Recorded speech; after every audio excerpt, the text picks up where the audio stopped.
네, 안녕하세요. 반갑습니다. 사이먼입니다. 오늘 많은 학부모님들이 와주셨네요. 자, 오늘 설명회를 진행할 학교는 외대부고입니다. 외대부고 같은 경우에는 지금 고등학교 중에서도 가장 학생들이 선호하는 학교 중에 하나고, 요번에도 사실 이제 블라인드 제도가 도입됐음에도 불구하고 그것과 별개로 대학교를 올해 입시에도 마찬가지로 굉장히 잘 보낸 학교입니다. 그래서 이 외대부고 같은 경우에 실제로 대학교를 좀 얼마큼 보냈는지, 서울대학교 얼마큼 보냈고 또 다른 주요 대학교들은 얼마큼 보냈는지, 추가적으로 학교에 어떤 커리큘럼을 클럽을 갖고 있고, 그리고 학교가 어떤 시스템을 갖고 있는지도 좀 한번 얘기를 해볼 겁니다.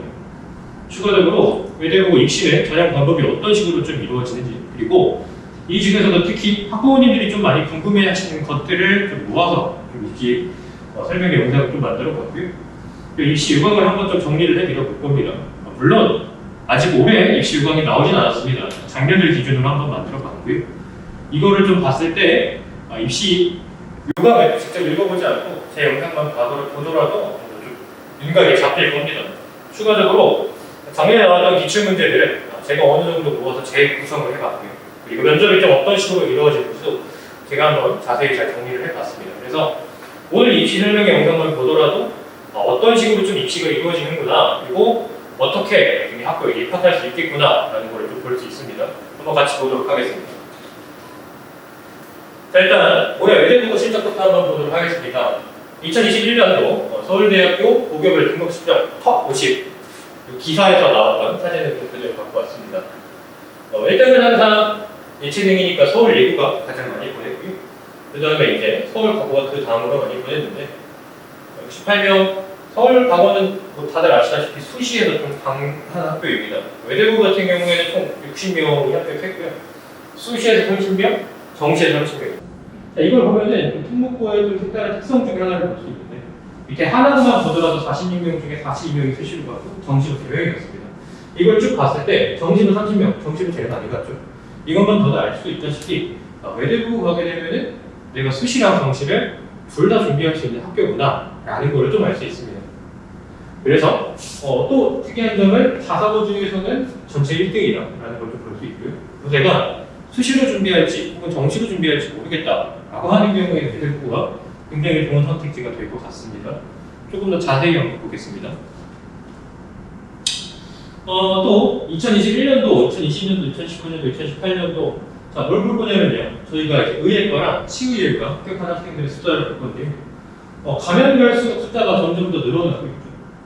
그리고 이제 작년 같은 경우에 이번에 합격한 친구들 같은 경우에는 총 95명이 의예과랑 치의예과로 합격하게 되었습니다. 숫자가 드라마틱하게 늘고 있죠. 그리고 의예과는 심지어 80명이나 입학을 하게 되었네요. 그래서 그러면 왜 이렇게 의예과랑 치의예과를 많이 가게 되었는지 한번 좀 얘기를 해보도록 할게요. 자, 그리고 이제 대학의 실적을 한번 보도록 할 겁니다. 1기, 2기, 3기, 4기, 5기, 저희는 14기를 볼 거고요. 14기 같은 경우에 서울대학교가 66명, 잘 보이는지 모르겠습니다. 연세대학교가 98명, 고려대학교가 62명을 보냈네요. 사실 아시는 분들은 아시겠지만 여기 나와 있는 인원 같은 경우가 이번에 고교 블라인드 제도가 도입된 인원이죠. 그럼에도 불구하고 작년, 재작년, 3년 전에 비해서 전혀 밀리지 않는다는 것을 알 수가 있습니다. 그럼 고교 블라인드 제도가 도입되더라도 실질적으로 외대부고한테는 그렇게까지 큰 타격은 없었구나라는 걸 좀 알 수 있습니다. 네, 그리고 조금 보면요. 지금 특목고 자사고를 죽이기를 한다. 2025년도에 특목고 자사고가 없어진다라는 얘기가 계속 많이 나옵니다. 실제로 팩트예요. 근데 그럼에도 불구하고 아직까지 대학교는 계속 잘 보내고 있죠. 서울대학교 66명 가고 연세대학교 98명 되고 고려대학교 62명 가고 굉장히 대학교를 잘 가고 있습니다. 자, 그렇기 때문에 내가 학교 가서 어느 정도 순위권 안에 들어가면은 스카이를 조금 일반고보다 좀 손쉽게 갈 수 있구나 라고 또 생각을 해볼 수가 있습니다. 계속 보도록 하죠. 자, 우리가 그 외대부고 같은 경우에 의대를 지금 계속 예전보다 더 많이 보내고 있고 계속 합격하는 숫자가 늘어나는 이유가 가장 큰 것 중에 하나가 이겁니다.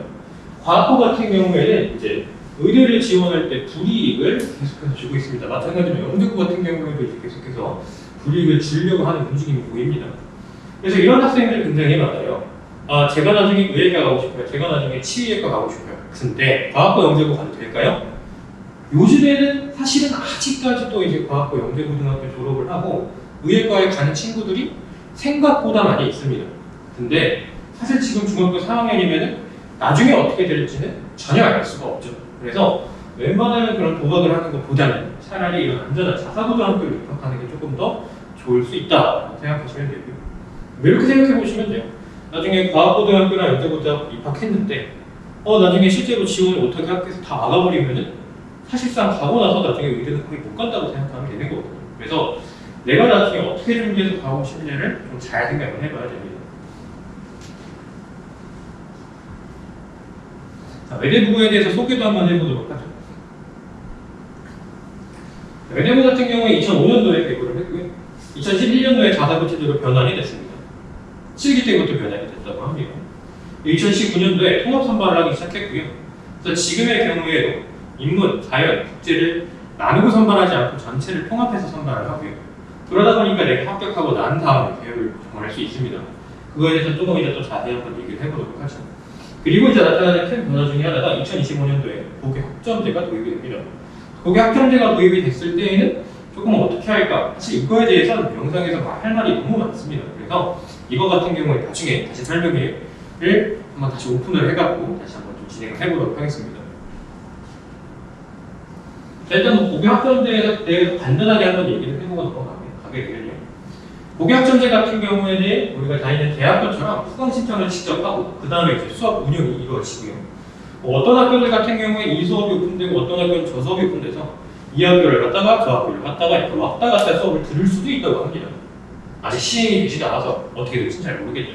실제로 2021년도에 지금 전국에서 50개 학교가 고교 학점제를 운영하고 있다고 합니다. 몇 년 더 시행해 보면은 어떤 결과가 나올지 알 수 있겠죠. 그리고 나중에 학점을 취득해서 학점을 취득한 걸 기반으로 나중에 졸업을 하게 됩니다. 그리고 자사고가 폐지된다는 얘기가 계속 있습니다. 자사고 취소 소송을 일어나고 교육청에서 10전 전패를 했고 어쩌고 얘기를 하는데 자사고등학교가 폐지될지 안 될지는 사실은 계속해서 교육청과 지금 학교들에서 계속 싸우고 있는 상황이고 폐지가 된다 안 된다는 저도 잘 모르겠습니다. 그래서 현재 지금 초등학교 6학년 학생들부터는 나중에 자사고등학교에 입학할 수 없을 수도 있습니다. 왜냐하면 현재 초등학교 6학년 학생들 같은 경우에는 나중에 자사고등학교가 폐지된다고 하니까 사실은 이제 그런 그 학생들 같은 경우에는 일단 영재고 과학고등학교를 준비하는 것도 하나의 방법일 수도 있습니다. 물론 1년에서 2년 정도 더 가다 보면은 나중에 어떻게 될지 좀 가닥이 잡히겠죠. 그거는 조금 더 봐야 될 것 같습니다. 자, 외대부고의 트랙에 대해서 좀 한번 얘기를 해보도록 하겠습니다. 외대부고는 제가 아까 말씀드렸다시피 아이들을 선발할 때는 트랙별로 선발을 하지는 않습니다. 하지만 실제로 3가지의 트랙이 있고요. 각 트랙은 모두 입학 시에 선정을 한다라고 되어 있는데 이게 무슨 소리냐면 학교를 합격하고 난 다음에 1학년으로 올라가기 전에 1학년으로 들어가기 전에 내가 어떤 트랙을 같이 선택을 할 수 있습니다. 그래서 그거 중에 하나를 선택을 하게 되면요, 나는 이제 그 트랙 학생이 되는 겁니다. 근데 2학년 올라갈 때 또 한번 변경이 가능합니다. 그래서 내가 인문과를 다니다가 국제로 가거나 국제과를 다니다가 자연으로 가거나 이렇게 왔다 갔다 변경이 가능하다는 겁니다. 하지만 웬만하면 바꾸지 않는 것을 추천드립니다. 그래서 왜냐하면 내가 인문반에 들어갔다 그러면 나중에 인문 쪽으로 대학교를 가는 정보들이나 그런 시스템적인 거를 좀 배우고 습득할 텐데 나중에 갑자기 자연대로 간다거나 자연으로 온다거나 혹은 나중에 갑자기 국제로 가게 되면은 그때 가서 막 변경이 되겠죠.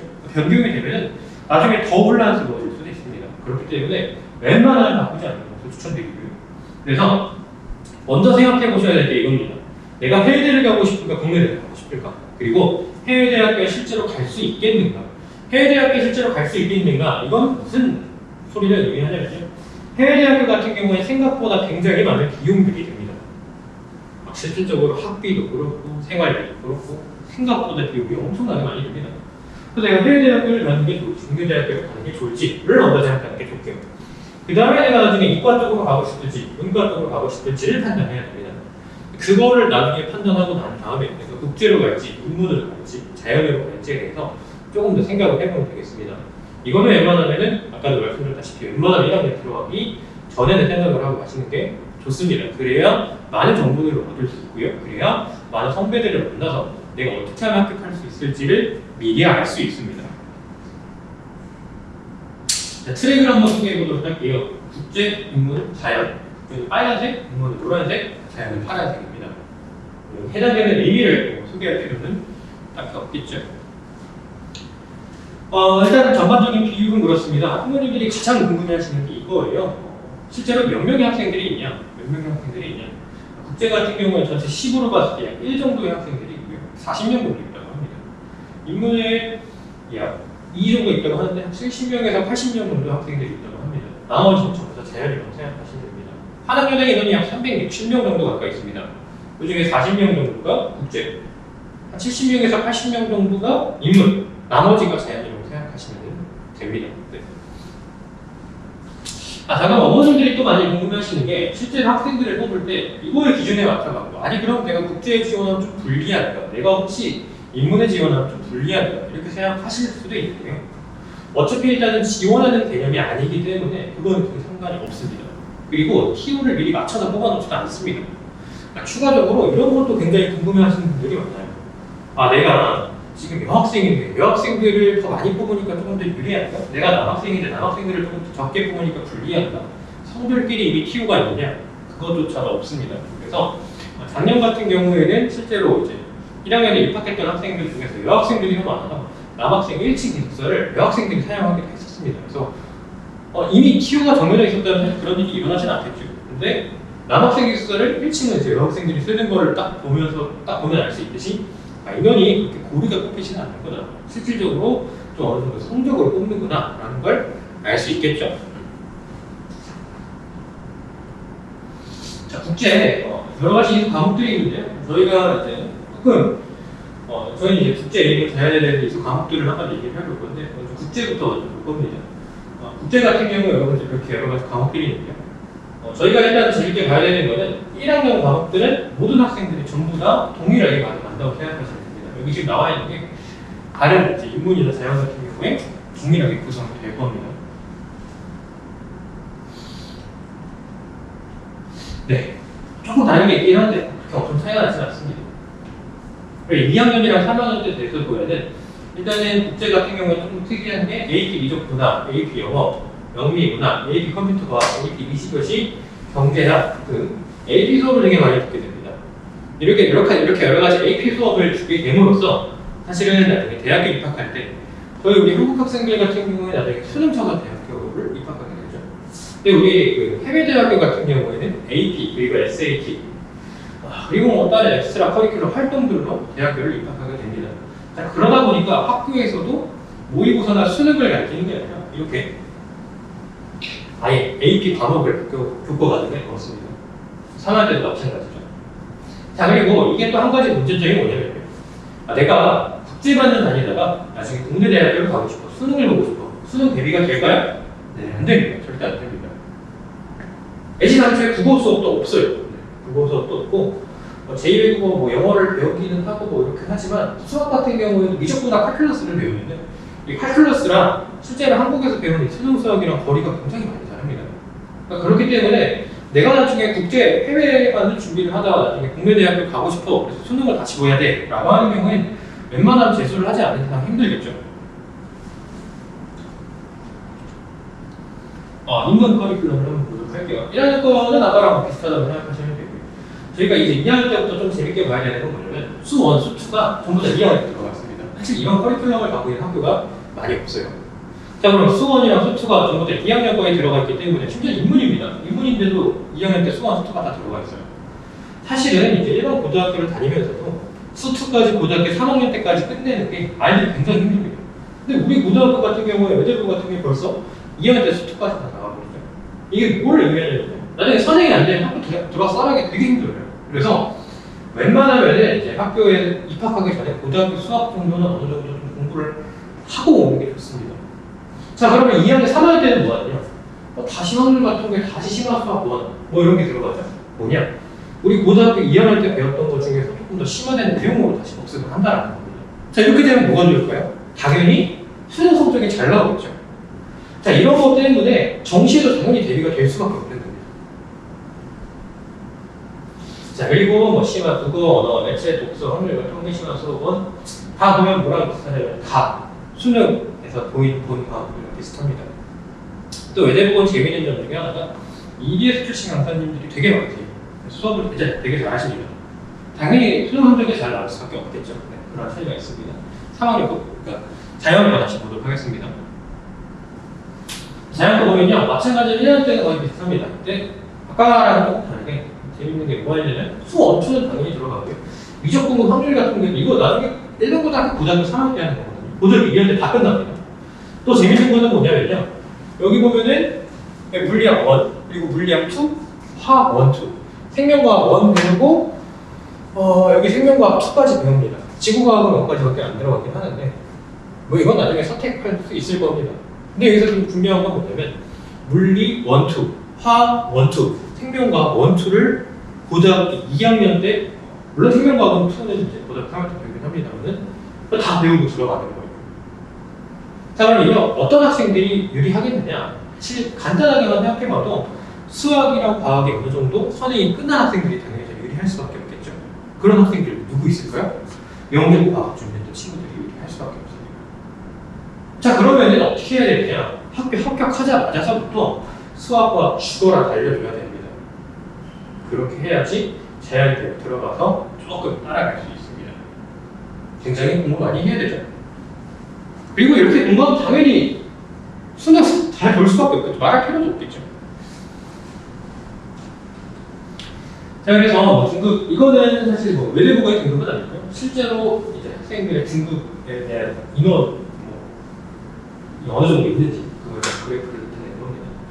자, 외대부고 같은 경우에 어느 정도 안에 들어야 스카이 대학을 갈 수 있을까요?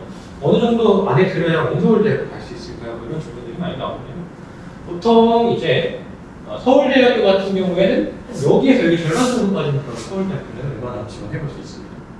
그러면 의대랑 치의대는 어느 정도 갈 수 있을까요? 한 2등급 안에 들어가면 수시로 갈 수 있다고 생각하시면 됩니다. 2점 몇 등급 때까지 가능합니다. 이 정도까지는 갈 수 있겠죠. 그래서 그렇다라는 걸 알고 있으면 됩니다. 되게 재밌죠? 일반 고등학교에서 서울대 연고대 가려면은 전교 5등급 안에는 계속 들어야지 이제 수시로 갈 수 있어요. 근데 이제 외대부 같은 경우는 이 정도까지 갈 수 있다. 그러면은 내가 일반고 가서 전교 5등 안에 계속 들어가는 게 좀 쉬울지 아니면 여기 들어가는 게 쉬울지 뭐 이런 거를 좀 판단을 해보고 가시면 되겠죠. 그럼 어떻게 판단하냐? 그건 아까 커리큘럼 보면은 좀 판단이 되겠죠. 그래서 여러 가지 좀 사고의 과정을 거쳐서 좀 학교 선택을 하셔야 됩니다. 외대부고 입시에 대해서 좀 한번 설명을 해보도록 할게요. 외대부고의 권한 인형, 인성, 차이니성, 자율성을 겸비한 백의 시민 육성 이런 거 되어 있는데 이건 좀 굉장히 중요한 포인트 중에 하나입니다. 사실 학생들이 많이 생각하기에 권한 인형 이런 거 되게 안 보고 가는 친구들 굉장히 많은데요. 외대부고 같은 경우에 좀 재밌는 점이 뭐냐면 2년 전에 갑자기 권한 인형이 바뀌었어요. 네. 원래 다른 거였습니다. 바뀌었어요. 이거 바꿨다라는 소리는 뭐냐면은 이건 어느 정도 좀 의미가 있다. 어느 정도 좀 생각을 하고 있다. 이걸 어느 정도 신경 쓴다라는 겁니다. 그러면은 이걸 바꿈으로써 학생들을 실제로 그런 학생들을 선발하겠다라는 그런 다짐이 보이는 거거든요. 그래서 이 정도는 기본적으로 알고 들어가야 되는 겁니다. 이거랑 마찬가지로 인재상 같은 경우에도 또 자율성, 창의성, 아까랑 똑같죠. 그래서 꼭 알고 가야 된다. 실제로 옛날에 공통문항이 있었을 때에는 마크를 보고 마크가 의미하는 것을 한번 말해봐라 이런 질문이 나오기도 했다고 합니다. 그러니까 학교에 좀 어느 정도 진짜 애착이 있는지 이런 걸 좀 평가해보기도 했었으니까 그런 걸 좀 신경을 쓰고 가야겠죠. 그리고 또 학생들을 뽑을 때 주도적으로 보는 게 본인이 자기주도적 학습 능력이 있는지 또 다른 사람들과 좀 협력을 하고자 하는지 이런 거를 좀 보고 학생들을 선발한다고 합니다. 그러니까 실제로 이 학생 같은 경우에 본인이 좀 스스로 공부를 해갖고 좀 어떤 문제를 해결해 나갈 수 있는 능력이 되는가, 또 다른 학생들이랑 좀 협력이 가능한가. 저도 사실 이제 외대부고를 졸업하긴 했습니다만은 학교에서 굉장히 팀플 같은 수업들이랑 또 본인이 스스로 해야 되는 공부가 굉장히 많아요. 그래서 그런 능력들을 실제로 갖췄는지 그리고 그런 학생들을 선발하기도 합니다. 경쟁률입니다. 경쟁률 보면요, 2018년도, 2019년도, 2020년도 이렇게 있는데요. 저희가 받는 건 당연히 2021년도고 이번 합격한 친구들 경쟁률입니다. 우리 이거 두 개만 보면 되겠죠. 이거는 나중에 한번 참고서만 한번 보세요. 2019년도에 경쟁률이 2.17로 좀 떨어졌는데 2.29로 굉장히 많이 올랐고요. 2.43로 성공 하락했습니다. 또 재미있는 점 중에 하나는 용기 사통 전형 0.16대로 지원하는 학생들은 전부 다 붙었습니다. 2019년도에도 0.57대, 2018년도에도 0.9대1로 전부 합격을 하긴 했었습니다만은 2020년도에 1.14대 1로 소폭 21명 뽑는데 24명 지원했으니까 3명은 떨어졌겠죠. 자, 그래서 전반적으로 보면은 경쟁률이 조금씩 다 줄었어요. 전국사통이 조금 늘어나긴 했네요. 그래서 일단은 용인 사통, 용인 지역에 있는 내가 사통 전형에 만약에 해당된다라고 할 경우에는 실제로 되는지 좀 확인을 해보고 지원하면 그냥 붙을 수 있겠죠. 그러면은 굳이 여기다 지원할 필요는 없겠죠. 추가적으로 경쟁률이 좀 하락을 했는데 이걸 보면은 알 수 있는 게 실제로 이거 말고도 다른 자사보다 그 경쟁률이 좀 더 줄어들었습니다. 이거는 학력 인구 감소 때문에 그렇습니다. 인구가 전반적으로 줄어요. 현재 중학교 3학년 같은 경우에는 작년보다 인구가 다소 늘어났습니다. 자, 그렇기 때문에 이 경쟁률이 어떻게 될지는 예측이 좀 불가능하다. 근데 학령 인구에 대한 좀 추이로 봤을 때는 상승할 수도 있겠다. 그리고 추가적으로 고교 블라인드 제도 때문에 내가 지원을 안 했던 학생들이 작년에 좀 덜어 있었습니다. 근데 고교 블라인드 제도가 되게 했음에도 불구하고 학생들이 많이 대학에 합격을 했죠. 그걸 보면 알 수 있듯이 이번에는 많은 학생들이 또다시 들어갈 수 있겠구나. 경쟁률이 조금 오를 것으로 예측을 하고 있긴 합니다만 어떻게 될지는 모르죠. 외대부고 입시에 대해서 좀 한번 얘기를 해볼게요. 일반 전형에서는 약 196명, 사회 통합도는 49명, 용인 지역 전형에서는 84명, 21명 이렇게 순발을 1,350명 정도를 선발을 하고 추가적으로 특례입학, 국가유공자 자녀 7명, 10명, 367명 정도를 입학 모집을 하긴 합니다만 보통 국가유공자 자녀가 한 학년에 10명씩 그렇게 많지도 않고요. 그리고 그렇게 많이 지원도 안 합니다. 그래서 보통 자리가 많이 비고요.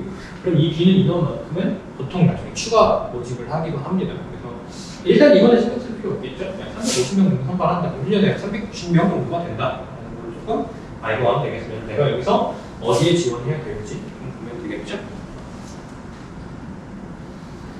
그래서 전형에 대해서 조금 더 자세하게 한번 얘기를 해볼게요. 일반 전형 같은 경우는 196명, 지역구수 전형 같은 경우는 84명 정도로 지원을 하게 되고요. 학부모님들이 많이 궁금해하시는 게, 근데 물론 이건 전부 다 작년 기준입니다. 그래서 올해 기준이라고 생각하시면 안 되고 작년 입학 보실 유학이긴 합니다. 지역구수 전형발, 약 2020년 3월 이전부터 용인에 거주해야지만 용인 지역 전형으로 지원할 수 있습니다. 그래서 이런 거예요. 내가 여태까지 서울 살았었는데 2학기 됐으니까 지금 용인으로 이사 와서 이 지역 전형으로 지원해야겠다. 안 되겠죠? 전국 전형으로 지원해야 됩니다.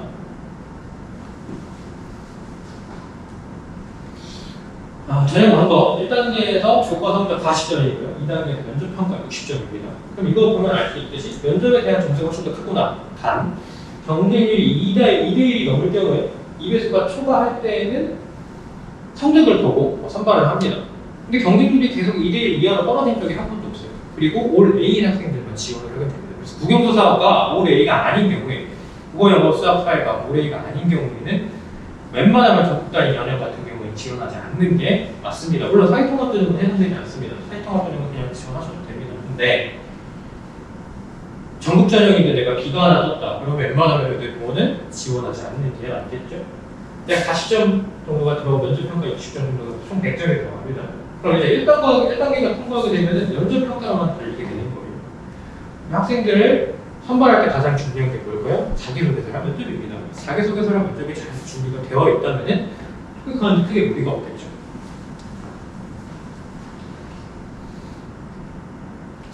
출결 반영 방법입니다. 이거 학부모님들이 많이 궁금해하셔서 표를 좀 하나 넣었는데 저희가 봐야 될 건 이거예요. 지각 조퇴 결과 미인적입니다. 무단입니다. 질병은 상관이 없고요. 무단 지각 조퇴 결과는 횟수를 학년 단위로 합산해갖고 3회가 되는 시에 1일로 산정합니다. 그럼 내가 1학년 때 2일 지각했고 2학년 때 2일 지각했고 3학년 때 2일 지각했으면 감점 안 됩니다. 1차 통과하는데 무단합니다. 상관없습니다. 근데 내가 1학년 때 3회 지각하고 2학년 3학년 때 지각한 적 없다 라고 해도 이미 출석 점수에서 일정이 감점이 됩니다. 1점이 아니죠. 0.1점이 감점됩니다. 이 0.1점 별로 아닌 것 같은데 사실 이거 감점되면 아까 말씀드렸다시피 B 하나 떠도 1차 전형에서 떨어지는 것처럼 1차에서 떨어질 수가 있습니다. 그래서 이것도 유의하셔야 됩니다.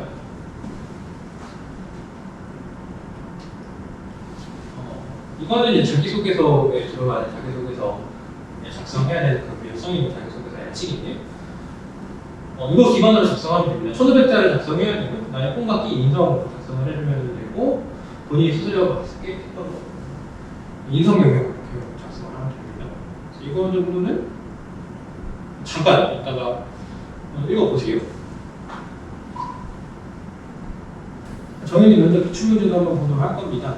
사실은 이 면접 기출문제 같은 경우에는 실제로 나왔던 기출문제들을 기반으로 제가 좀 각색해서 만든 거고요. 사실 기출문제랑 완벽하게 동일하지는 않습니다. 하지만 이 정도 난이도의 문제가 나온다라는 것을 알면 되고요.